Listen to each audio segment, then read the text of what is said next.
Tegas tapi bersih tegang, kisah Hercules, Grip Jaya, dan Deddy Mulyadi di Jawa Barat.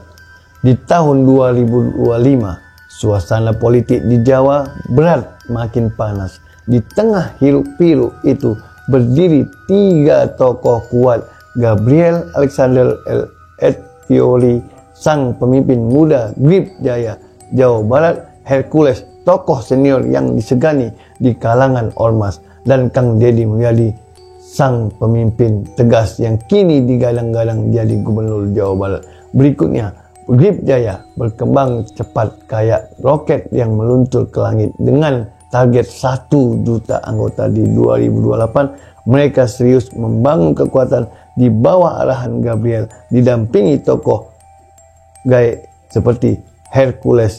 Grip Jaya jadi ormas yang bukan cuma kuat di jalanan, tapi juga sejak awal Hercules tapi juga sejak mulai berpengaruh di dunia politik.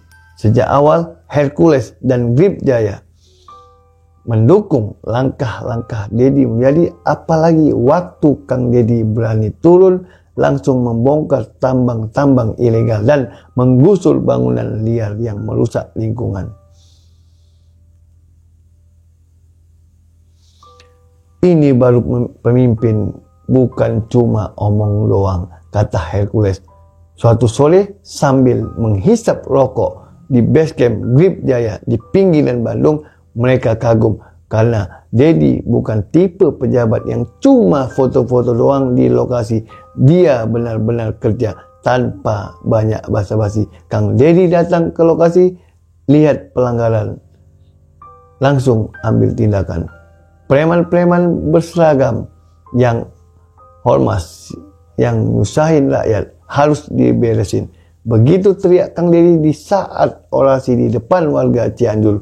Dukungan Grip Jaya makin kencang, bendera mereka berkibar di banyak acara Deddy Mulyadi.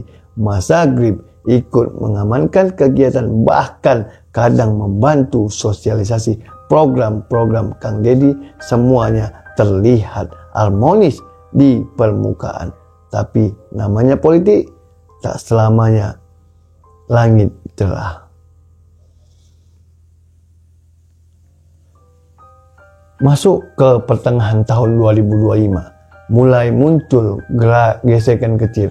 Beberapa anggota Grip di daerah merasa langkah Deddy Mulyadi terlalu keras. Ada tambang-tambang kecil rakyat yang digusur, padahal menurut mereka itu satu-satunya sumber penghidupan warga.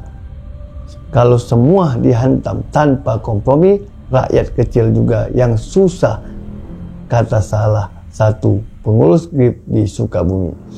Hercules yang terkenal galak tapi paham perasaan akar rumput, mulai gelisah. Dia pun memutuskan bertemu langsung dengan Kang Deddy. Pertemuan itu terjadi malam hari di sebuah saung sederhana di kaki gunung. Burang-rang, udara dingin, kopi hitam panas mengepul di gelas-gelas kecil.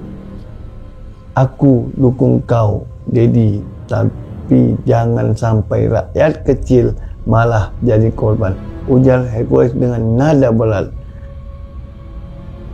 Deddy Mulyadi menatap tajam. Premanisme harus diberantas, Bang. Lingkungan harus diselamatkan, tapi aku janji tambang rakyat yang kecil-kecilan dan enggak merusak akan kita carikan solusinya.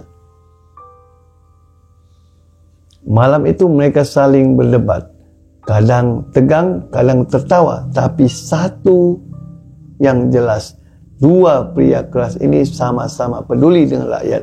Tidak semua hal mereka sepakati. Ada kalanya Hercules menahan dukungan Grip di beberapa daerah, menunggu Deddy menyesuaikan pendekatan. Namun di tengah semua itu, hubungan mereka tetap penuh rasa hormat. Kang Deddy tahu tanpa dukungan Grip dan Hercules akan sulit mengamankan program-program pemberantasan premanisme dan penyelamatan di lingkungan di daerah rawan. Sementara Hercules tahu Deddy Mulyadi adalah salah satu dari sedikit pejabat yang benar-benar bertindak, bukan sekedar bicara. Menjelang akhir 2025, saat dukungan politik makin krusial untuk Pilgub, Deddy Mulyadi muncul di sebuah acara besar GRIP Jaya di Bandung dengan suara lantang di hadapan ribuan anggota GRIP. Dia berkata, "Kalau aku jadi gubernur, aku janji aku akan berpihak pada rakyat kecil, menjaga alam dan membasmi yang merusak. Tapi aku juga butuh teman seperjuangan. Aku butuh kalian."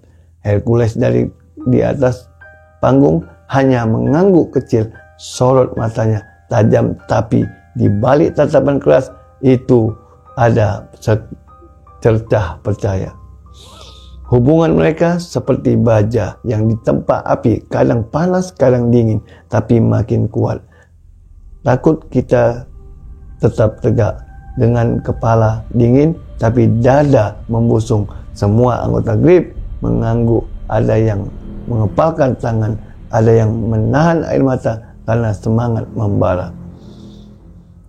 Di sisi lain, Kang Deddy mulai tahu masalah ini nggak boleh dibiarkan. Dia pun menemui Hercules diam-diam di sebuah rumah tua di Lembang. Dengan gaya santai tapi serius, Kang Deddy berkata, "Bang Hercules, kita harus lebih sadar. Ini ujian. Kalau kita terpancing, justru program kita selamatkan rakyat kecil bisa gagal." Hercules tersenyum miring. "Tenang, Kang, anak-anak saya sudah saya tahan. Tapi kalau mereka tetap ganggu, kita tahu cara bertahan." Mereka berdua tertawa kecil. Mereka berdua dua pemimpin keras kepala, tapi sama-sama mengerti satu hal. Tujuan besar mereka lebih penting dari ego sesaat. Badai belum reda. Beberapa ormas yang merasa terancam mulai memprovokasikan lewat media sosial.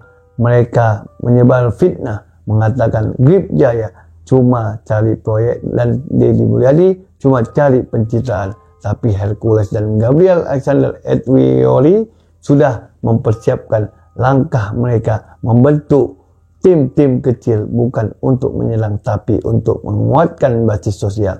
Bagi sembako ke rakyat kecil, bantu perbaikan jalan kampung, bersihkan sungai dari sampah. Mereka tahu fitnah hanya bisa dikalahkan dengan kerja nyata. Sementara itu, Kang Deddy makin gencar turun ke lapangan. Ia tidak gentar, ia tahu siapa yang ada di belakangnya. Rakyat kecil dan teman-teman sejati seperti GRIP Jaya. Di sebuah rapat internal, Hercules berpesan kepada seluruh anggota GRIP di dunia ini, yang kuat bukan yang paling banyak teriak. Yang kuat itu yang tetap kerja, tetap walau dihina, yang tetap tegak walau diserang. Semua anggota GRIP mengangguk. Dalam mereka tahu perjuangan belum selesai, jalan masih panjang, tapi satu hal pasti, mereka sudah memilih jalan mereka.